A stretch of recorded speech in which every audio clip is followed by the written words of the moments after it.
It was called the National Advisory Committee for Aeronautics, a new independent agency created by President Woodrow Wilson in 1915. Its job, make the United States a world leader in the field of aeronautics. In less than 3 decades, these early pioneers in aviation and those who followed would be called upon to think through problems a million miles away and do it with boldness and vision. By the mid-1950s, NACA had modern wind tunnels and was moving into the area of rocket and satellite research.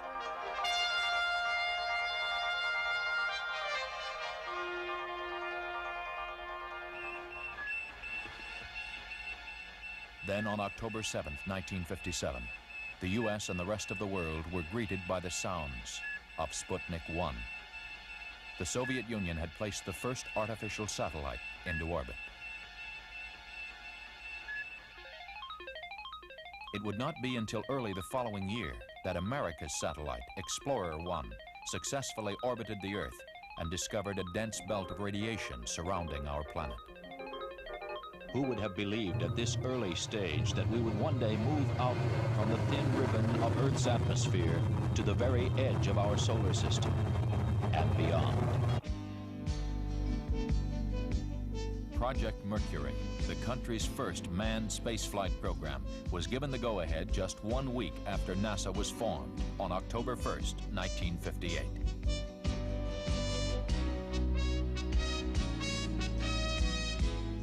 Seven test pilots were selected to become astronauts. Donald K. Deke Slayton, Alan B. Shepard,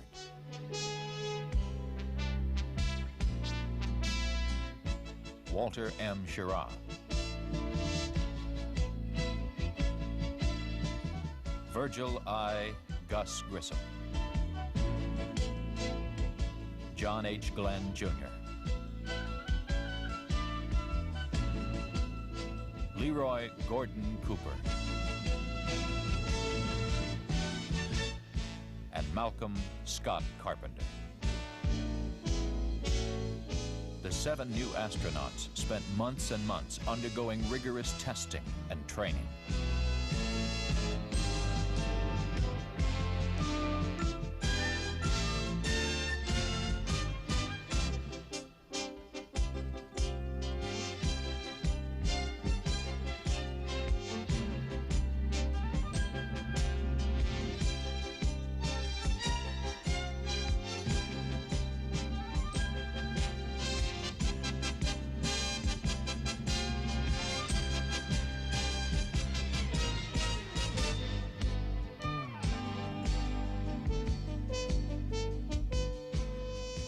While they were being trained, several monkeys took check rides in the new Mercury spacecraft.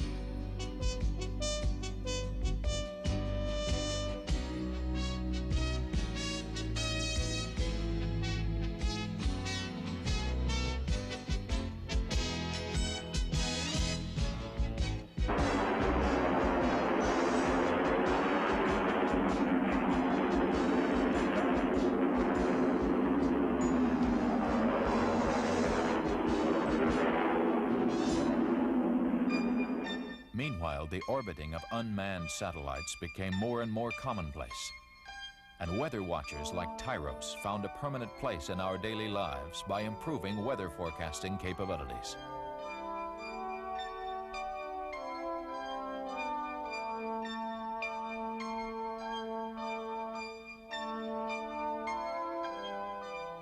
On August 12, 1960, President Eisenhower took part in the first transmission of the Echo 1 communications satellite. This is President Eisenhower speaking. It is a great personal satisfaction to participate in this first experiment in communications involving the use of the satellite balloon known as Echo. On May 5, 1961, astronaut Alan B. Shepard made America's first suborbital flight. Project Mercury was underway. 2, 1, 0. All right, 7, the clock has started. Yes, sir, reading it loud and clear. This is Freedom 7. The fuel is go, 1.2 G.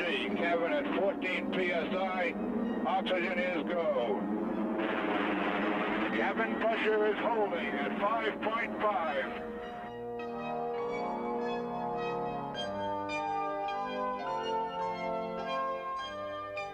Soon after Freedom 7 landed, President John Kennedy gave NASA an ambitious new space goal. We choose to go to the moon in this decade and do the other things, not because they are easy, but because they are hard. Because that goal will serve to organize and measure the best of our energies and skills. Because that challenge is one that we're willing to accept, one we are unwilling to postpone, and one we intend to win, and the others too.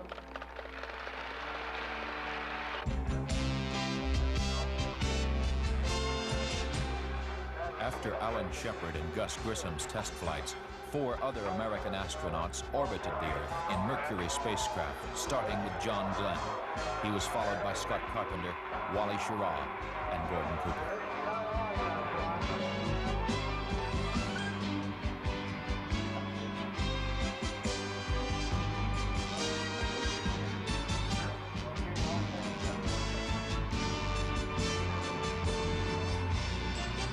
Blinking high level light. You are go. Water systems, go. Range operations. Mercury capsule, go. All pre-start panel lights are correct. The ready light is on. Eject Mercury umbilical. Oil evacuate. Mercury umbilical clear. Mercury is out. Lights on. All recorders to fast. T-minus 18 seconds and counting engine start. May the wee ones be with you, Thomas. 8, 7.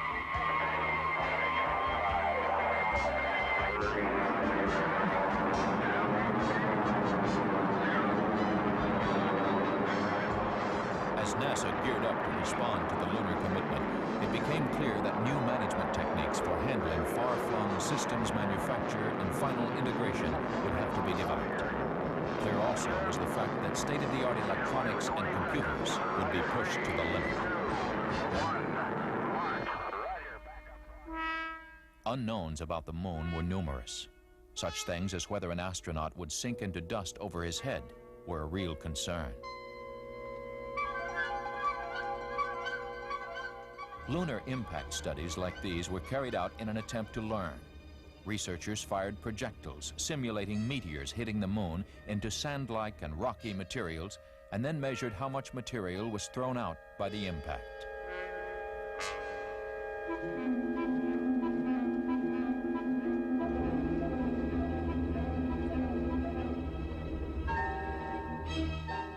This animation shows how scientists believed the huge crater Tycho was formed on the moon, a crater 54 miles wide.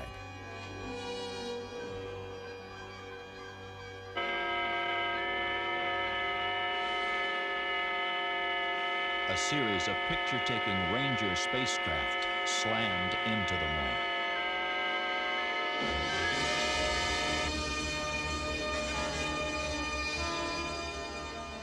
Then, 5 lunar orbiters photographed over 90% of the moon's surface, including the never-before-seen backside. We saw a glimpse, too, of our own planet from lunar distance. But most important of all, it made possible the selection of landing sites.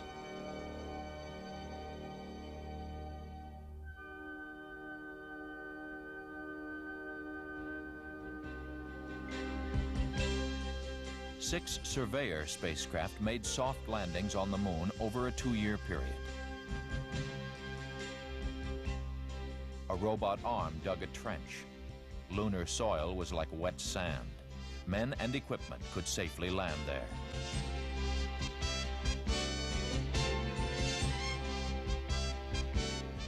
Panoramic views like these were assembled from hundreds of individual photographs.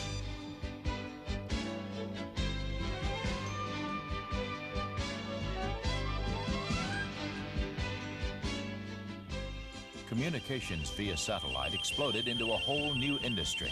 That first live intercontinental transmission by Telstar 1 was just the start. La chansonnette après l'épée. Relay, designed to transmit television, telephone, and high-speed data. Syncom, with Olympic coverage from Tokyo, and Early Bird 1, all were follow-ons to previous research and development. 5, 4, 3, 2, 1, take it, Because of the following special one-hour broadcast, programs previously scheduled at this time will not be seen. Since rendezvous, docking, and having astronauts work outside the spacecraft were critical to lunar missions, NASA began Project Gemini. Using the Mercury capsule as a model, the Gemini spacecraft was enlarged to hold a two-man crew. Gemini would provide design answers for the upcoming Project Apollo. And who could ever forget that spectacular first walk in space made by astronaut Ed White?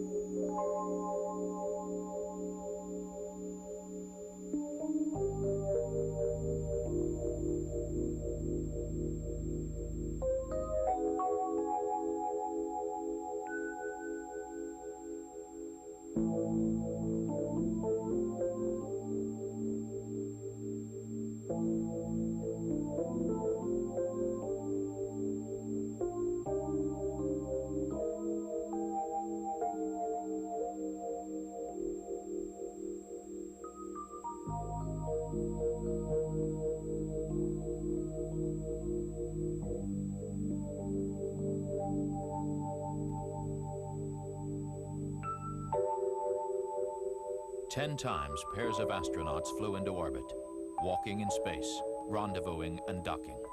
Gemini had blazed a trail for Project Apollo, the three-man spacecraft that would carry astronauts to the moon.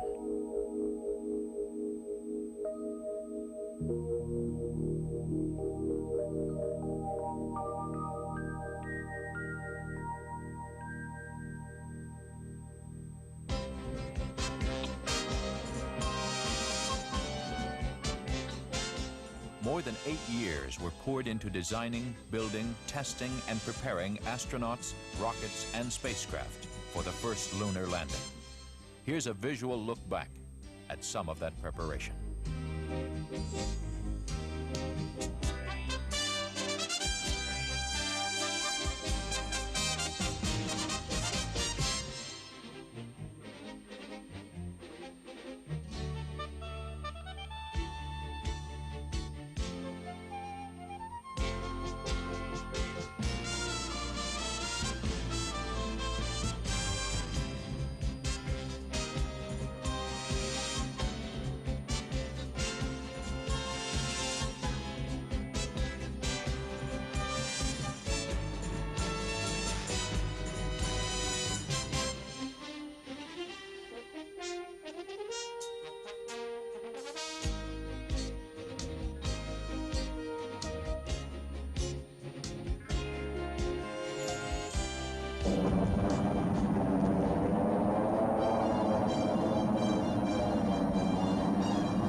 In 1967, tragedy struck.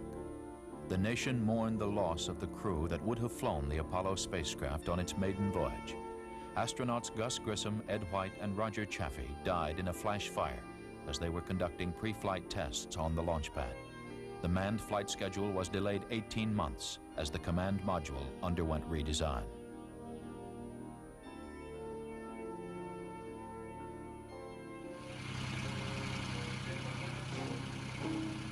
While these changes were being made, the parts and pieces needed to assemble the giant Saturn V moon rocket came together at the Kennedy Space Center, Florida. Everything associated with the Saturn V was huge. The rocket itself, the building where it was assembled, and the crawler transporter that carried it to the launch pad. The fully loaded Apollo-Saturn V was 363 feet tall. Its main engines alone generated 160 million horsepower, and its fuel pumps pushed fuel to the engines with the force of 30 diesel locomotives. As Saturn V lifted off Launch Complex 39 for the first time, it weighed more than 2,800 tons.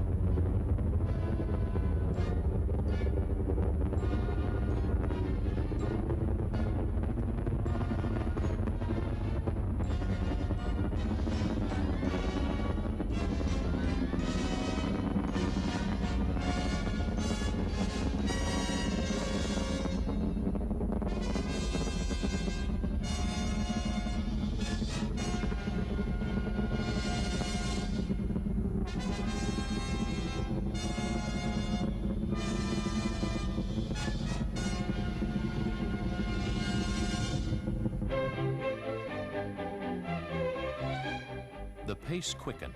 Starting with Apollo 8, every Saturn V launched had a three-man crew.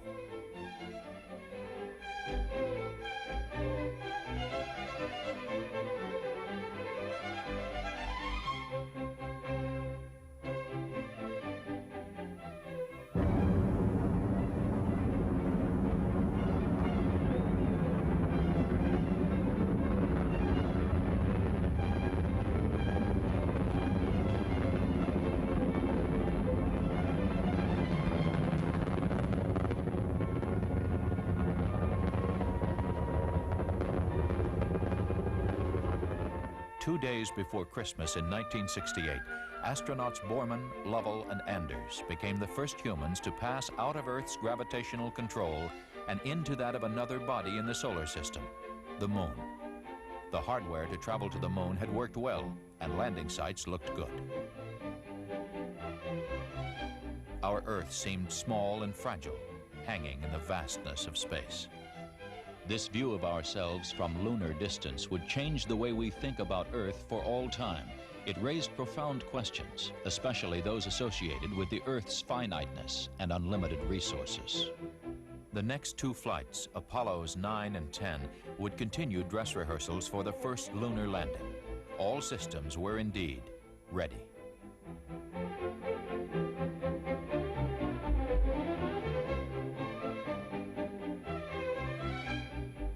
Astronauts Neil Armstrong, Edwin Aldrin, and Michael Collins would make the historic journey. Next stop, Tranquility Base. 2, 1, 0. All engine running. Liftoff. We have a liftoff. 32 minutes past the hour. Liftoff on Apollo 11. Tower cleared. We got a roll program. Neil Armstrong reporting the roll and pitch program, which puts Apollo 11 on a proper heading.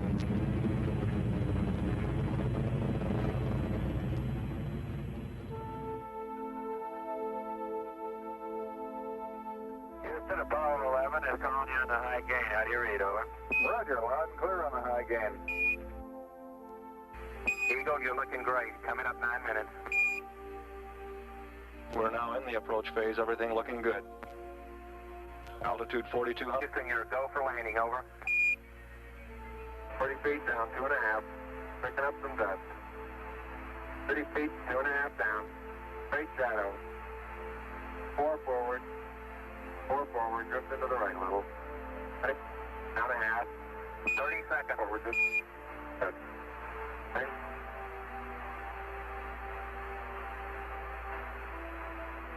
Contact light. Tranquility Base here. The Eagle has landed. That's one small step for man, one giant leap for mankind.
Across the country and around the world, the Apollo 11 crew were welcomed back as heroes.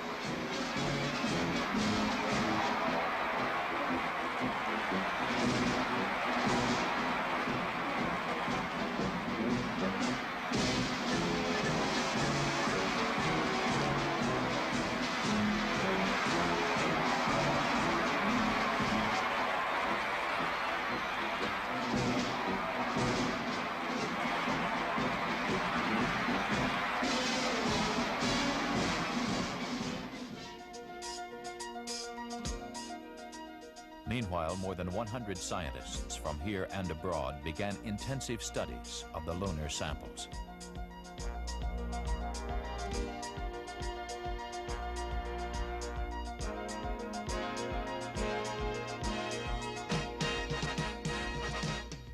Before Project Apollo ended, 6 additional flights to the moon were made, and all but one were highly successful.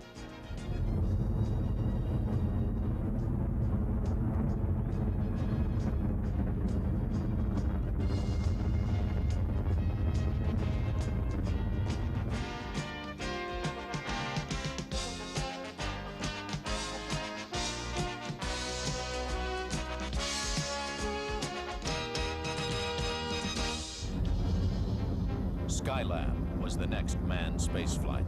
Launched first was a 2-story orbital workshop.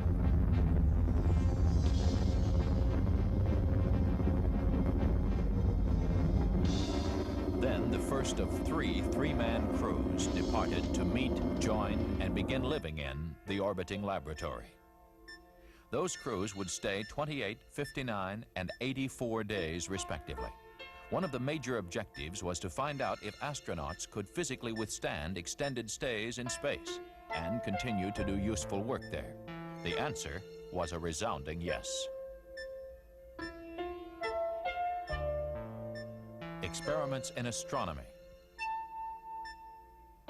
Earth resources observations, materials processing,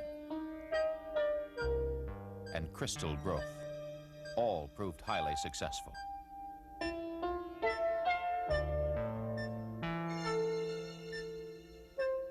Then ASTP, Apollo-Soyuz Test Project, a joint endeavor between the Soviet Union and the United States. The mission called for a mutual docking and crew exchange to develop the necessary equipment for international space rescues.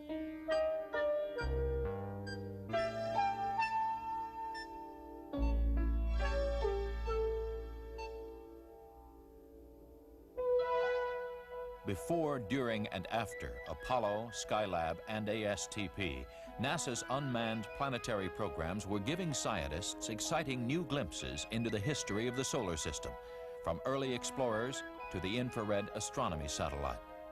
7 Mariner spacecraft flew by the planets Mars, Venus, and Mercury, sending back a stream of pictures and data.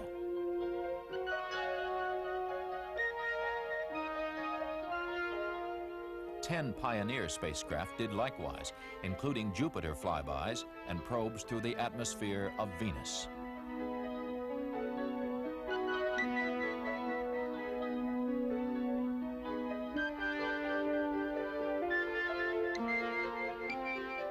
Pioneer 10 became the first man-made object to leave the solar system.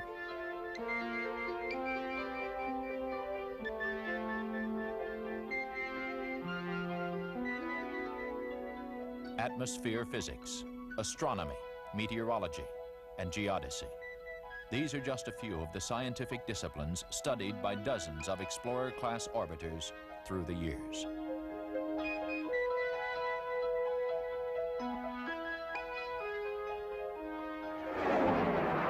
Hundreds of sounding rockets have probed the atmosphere above where balloons are effective, but below the area that satellites fly.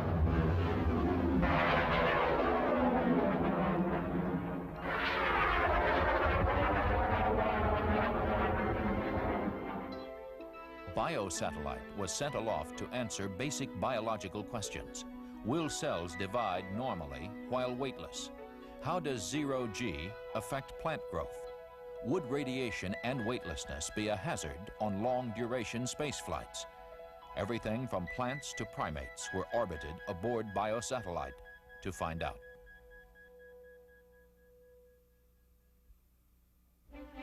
There were the OGOs, orbiting geophysical observatories that blossomed out like giant dragonflies in space.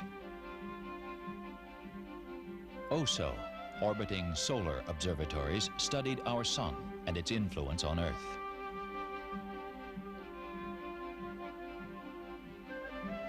In the last 25 years, our orbiting astronomical observatories have radically changed our view of the universe. We now see a dynamic universe of quasars and black holes and other extraordinary objects, of cataclysmic forces causing the birth and death of stars, of billions of galaxies wheeling in the immensity of space. We looked back at planet Earth with Landsat remote sensing satellites. Crops, forests, pollution, all can be photographed in great detail to help us better manage our Earth's resources.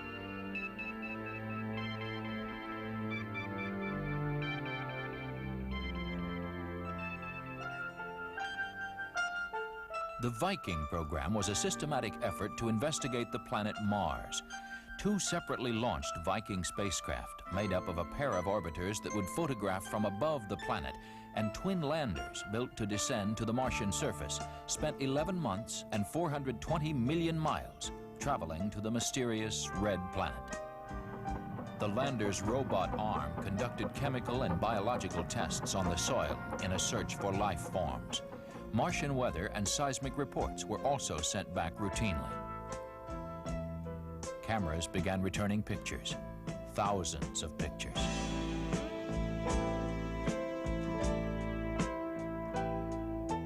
Color photographs showed a surface littered with rocks. A fine dust, red or yellow-brown, could be seen everywhere. We even had a chance to view the 2 moons of Mars, Phobos and Deimos. Viking's complex science and technology were considered to be a triumph equal to the landings on the moon.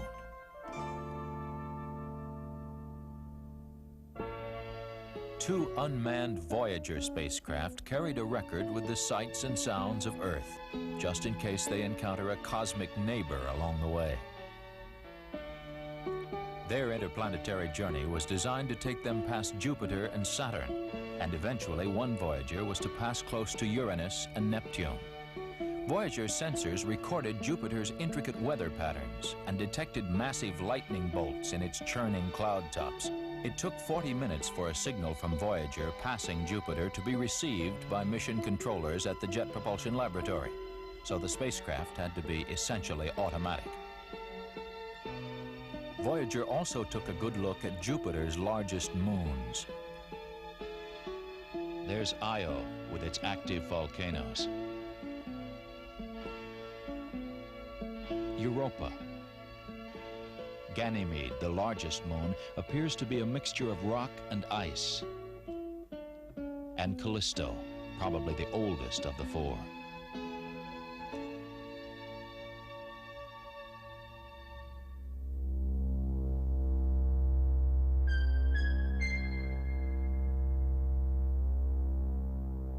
The Voyager's next assignment was to fly by Saturn and its moons.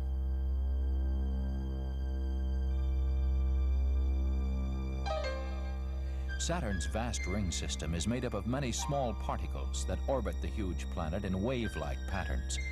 Its atmosphere is buffeted by a strong jet stream that blows eastward at 1,200 miles per hour. Voyager detected the hottest gases ever observed in the solar system, up to 1 billion degrees Fahrenheit.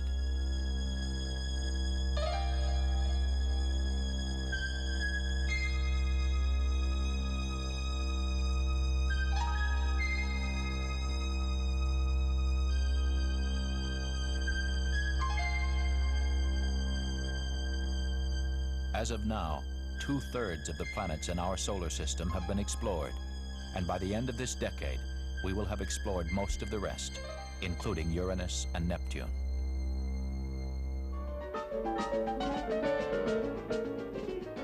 Through the years, the single most constant in NASA has been, is now, and continues to be its aeronautical research. It is a common thread that is woven throughout the agency. It has influenced everything that flies, both on Earth and in space. There is little doubt why this country has been the world leader in things aeronautical.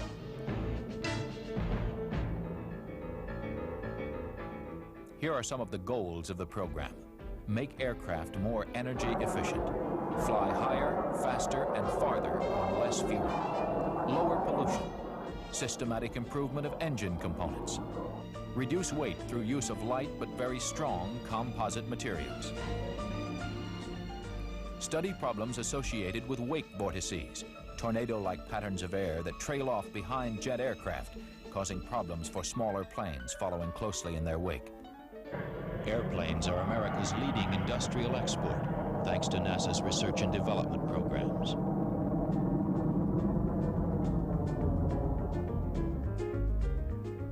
Since there are some 200,000 general aviation aircraft in this country, NASA research is also improving this class of airplanes.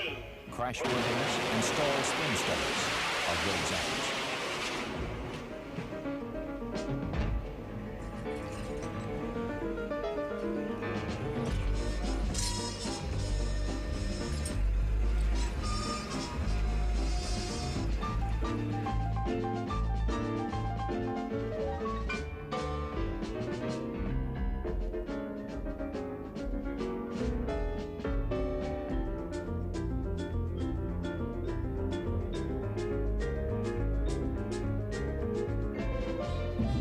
The problem of potentially crippling ice formation is also being worked on.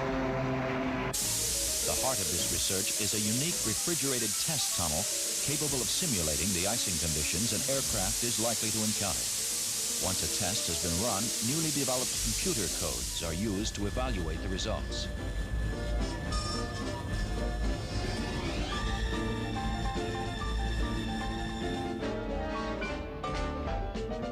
During the early days of manned spaceflight, consideration was given to using a parawing to return astronauts and spacecraft to Earth. While this method was ultimately discarded, it did produce a rather interesting new sport.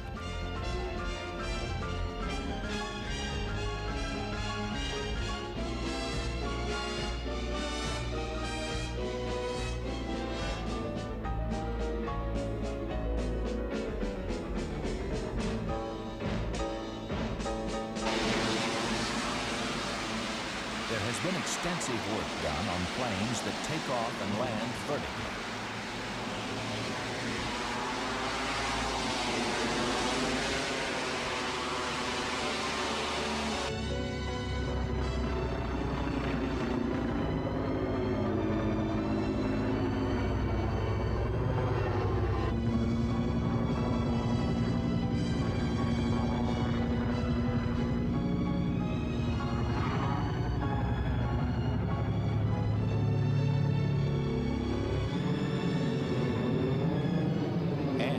That need very short runways.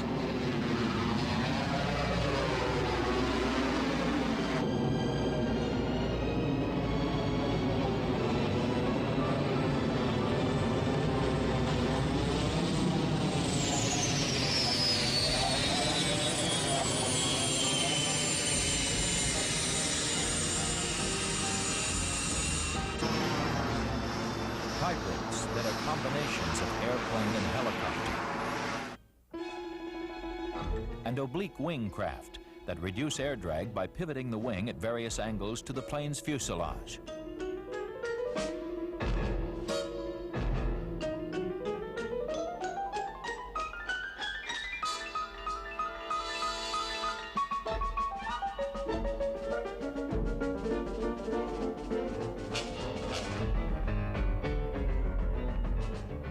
The expertise used to make airplane propellers better has also been applied to powerful wind turbine electric generators, including some of the largest in the world.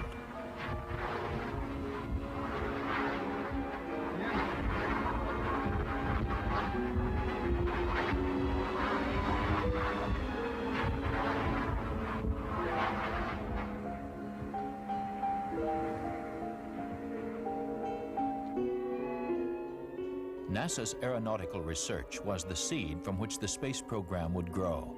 A prime example of this was the Lifting Body project that began in the early 60s. The combination of wind tunnel tests and actual flights led to the design of the reusable space shuttle.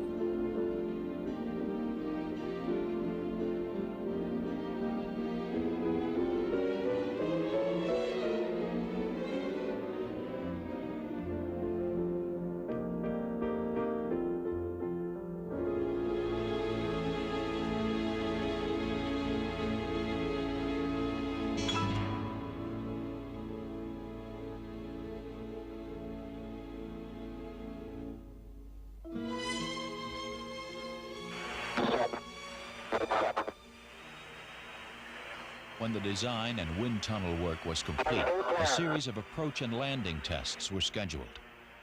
Since the orbiter has no power for landing, its ability to land easily with only one try was critical.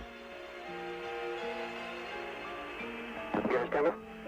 See the gear coming. Gears down. 30 feet. 20 feet. 10 feet. 5 feet. 4 feet. 2 feet. 1 foot. Down. The Enterprise's near-perfect landings gave final proof that the shuttle orbiter was a flyable, landable craft.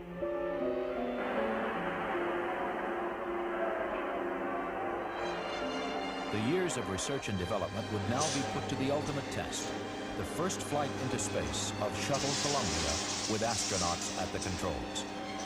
There was an air of excitement as the brand new shuttle moved from its processing facility at the Kennedy Space Center to the vehicle assembly building, where it would be mated with rockets and fuel tank and rolled out to the launch pad. Never before had a new spacecraft been flown this way. Previous Mercury, Gemini, and Apollos were man-rated in advance, meaning that unmanned flights were flown before putting an astronaut crew on board. Despite nagging problems with engines and protective tiles, there was a quiet optimism. Longtime space workers knew from past experience with the Lunar landing program that design and engineering problems do get worked out. After one false start, astronauts John Young and Robert Crippen headed for the launch pad.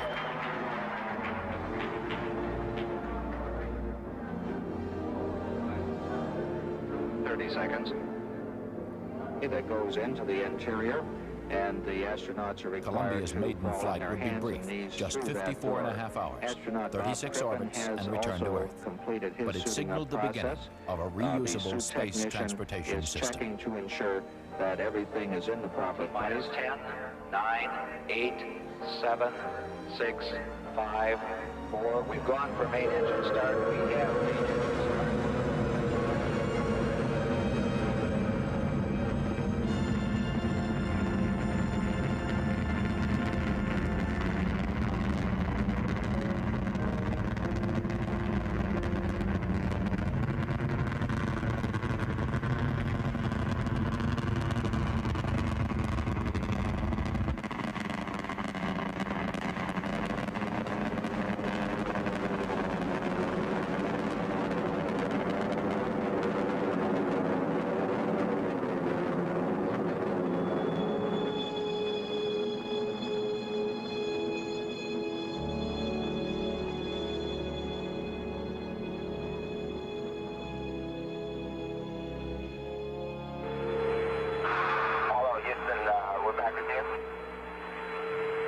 Roger, Columbia. You got your normal Capcom flash now. Okay. The only bad part about it, Joe, is we're going to have to come down.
weeks later, after Columbia had been returned to the Kennedy Space Center, cleaned, refurbished, and rolled out to the pad, astronauts Joe Engle and Dick Truly flew Columbia into space again.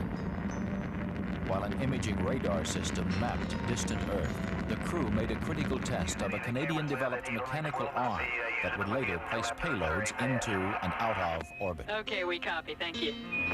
Looks like it's a little cloudy out here, Stanley. It's a good thing the Sir AC stood that. And we can hear it crank up on the board. Okay, stand by. Okay, we see fan A on, and we'd like you to take broad.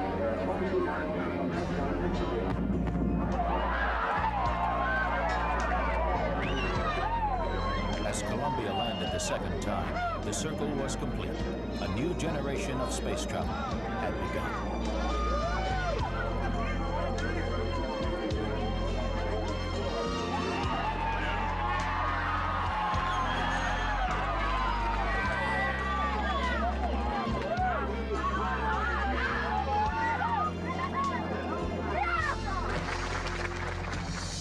When Space Shuttle 3 left the launch pad, it carried an experiment prepared by 18-year-old Todd Nelson of Rose Creek, Minnesota. An experiment to study the effects of weightlessness on insects in space. It's called the Shuttle Student Involvement Project and includes NASA, the National Science Teachers Association, and industry sponsors who help transform winning proposals into flight experiments. Since this first flight, young people in high schools around the country have developed and flown a variety of experiments, ranging from medical projects to the study of zero gravity on an ant colony. They are setting an example for others who may be encouraged to pursue careers in science and engineering, something that ultimately can be translated into technological leadership for the U.S. 12 weeks passed. Then, astronauts Ken Mattingly and Henry Hartsfield piloted Columbia on its fourth and final test flight. The spacecraft's performance made it possible to certify the Space Transportation System a fully operational carrier. As they landed on July 4th, the crew was greeted by President and Mrs. Reagan.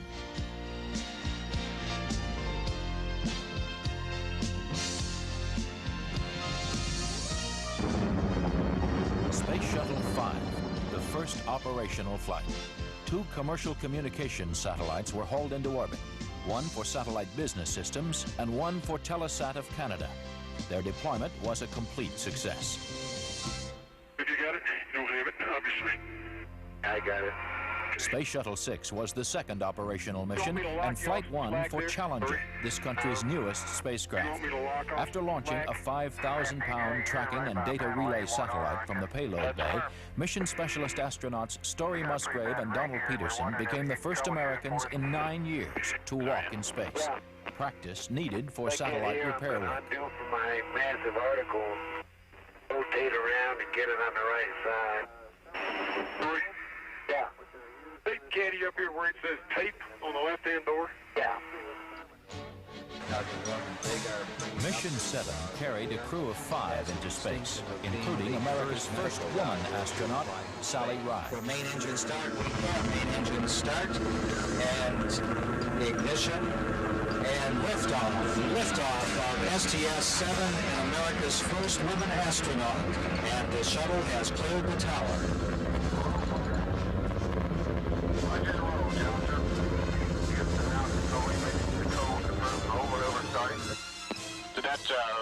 She and mission specialists John Fabian and Norm Thagard deployed a pair of communication satellites for Canada and Indonesia. The colors look good. Roger, that looks great. Shuttles 1 and 2 were now operational, with the addition of a third orbiter, Discoverer, to the fleet, and with literally dozens of astronauts in training at any given time, this new space transportation system would begin delivering in earnest and with increasing frequency.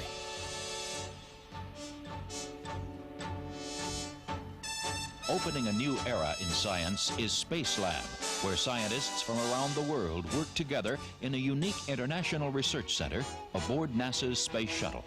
Built by the European Space Agency, Spacelab is creating exciting new opportunities for research in all the sciences and is making routine international cooperation a reality.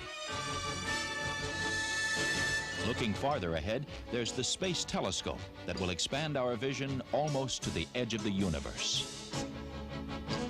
The shuttle gives the United States an unrivaled tool for the practical use of space. Historically, the space program has proceeded in a building block fashion, and toward that end, NASA has begun looking at the next logical step, a possible future space station, a permanent presence in space. The station would serve as a scientific and technological laboratory, as well as an operations base from which satellites could be serviced and large structures assembled. One of the highest priorities is to develop a clear understanding of a station's proper role in the total space program, so that if and when it is proposed for development, the station will be a truly significant national asset, one that would ensure continued American preeminence in space. The space program in general and the shuttle program in particular have gone a long way to help our country recapture its spirit of vitality and confidence. The pioneer spirit still flourishes in America. In the future, as in the past, our freedom, independence, and national well-being will be tied to new achievements, new discoveries, and pushing back new frontiers. We must look aggressively to the future by demonstrating the potential of the shuttle and establishing a more permanent presence in space. The 25th anniversary of NASA. To a casual observer, NASA is identified by launch vehicles and spacecraft and airplanes and wind tunnels. But it is the people behind it all who are really important. It's the people who think and dream and work to make these things possible. That is the true measure of NASA's strength and its successes. And it is to the next generation of space pioneers, the youth of the world, that this program is dedicated.